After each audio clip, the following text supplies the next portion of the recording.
네, 안녕하세요. 저는 고려대학교 구로병원 소아청소년 정신과에 있는 교수 이문수라고 합니다. 오늘은 틱장애에 대해서 한번 전반적인 내용을 좀 말씀을 드리고, 특히 임상에서 여러분들이 좀 궁금해 하실 만한 내용, 제가 또 환자분하고 보호자분들한테 주로 이제 말씀드린 내용에 대해서 간단하게 좀 말씀을 드리겠습니다.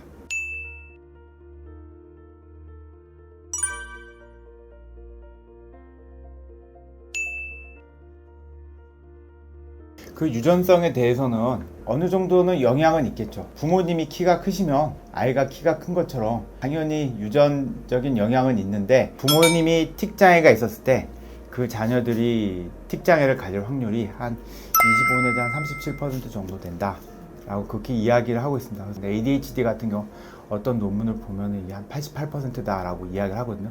그런 거랑 한번 비교를 해보시면은 이게 유전성이 어느 정도인지 이제 좀 감이 오시겠죠. 틱이라는 게 어찌 보면은 불필요한 행동이나 소리들을 내는 거잖아요.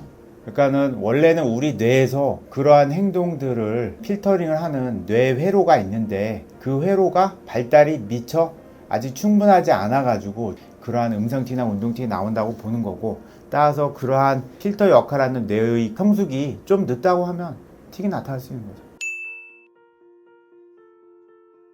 두 가지 좀 생각해 볼 수 있는데, 첫 번째는 틱을 자체를 경험하는 확률은 정말 많죠. 18%뭐 가까이 된다니까 정말 많은데, 그 중에서 우리가 틱장애라고 이야기하는 거는 5% 정도밖에 안 되는 거고, 그 중에서 또 투렛 장애로 가는 거는 1%밖에 안 되거든요. 80% 이상. 그러니까 대다수의 친구들은 나이가 들면서 결국은 상당히 예후가 좋아서 틱이 사라지든지, 아니면 최소한 틱 가지고 이렇게 스트레스 받지 않을 정도로 틱이 잘 조절이 된다라고 보면 되니까, 과도하게 틱에 대해서 스트레스를 받을 필요가 없는 건 사실이에요. 짧은 기간 동안 보면은 상당히 경과가 왔다 갔다 하는 건 사실이에요. 중요한 거는 일시적으로 나빠지고 좋아지고 하는 거 너무 일희일비할 필요는 없다라는 거고, 그런데 장기적인 경과는 보면은 결국은 좋아지는 쪽으로, 대다수는 없어지거나 아니면 무시할 수 있는 쪽으로 간다라고 그렇게 보시면 될 것 같습니다. 틱의 경과에 대해서는 사실 되게 많은 분들이 좀 궁금해 하시는데, 현재 내 아이가 과연 나중에 어떻게 될 것인가 해서 정확하게 예측하는 것은 지금 힘들지만, 그나마 몇 가지 이제 연구가 나와 있는 것을 좀 본다고 하면, 역시 틱만 있는 아이들이 장기적으로 봤을 때는 좀 더 예후가 좀 나은 것 같고, 틱에 여러 가지 공존 질환이 이제 함께 있는 경우에는 나중에는 결국은 틱 자체의 경과에서도 조금 더 안 좋게 좀 나타날 수 있는 경우가 좀 많다라고 되어져 있고, 그때 초기에 틱에 대한 치료 반응이 좋았던 친구들이 결국 장기적으로 봤었을 때도 없어지거나 예후가 좋을 확률이 높다, 이제 그 정도로 지금은 나오는 것 같습니다. 치료를 하고 약을 먹는 사람은 틱장애를 가지고 있는 아이 본인이거든요. 따라서 아이 본인이 얼마나 틱에 대해서 좀 불편을 느끼는가, 이것을 기준으로 봐야 되지 않을까라고 생각합니다. 플러스 주변 보호자분들이 그 아이가 틱하는 걸 보고서는 화병 난다든지 그런 것들을 보고 스트레스를 받으신다든가, 이런 식으로 기능적으로 여러 가지 이제 문제가 생긴다면, 그때는 제 생각에는 한번 치료를 받아 보시는 게 당연히 합리적인 판단이 아닌가, 이제 그렇게 생각이 됩니다. 음성 틱은 특징이 밖으로 표현이 잘 되잖아요.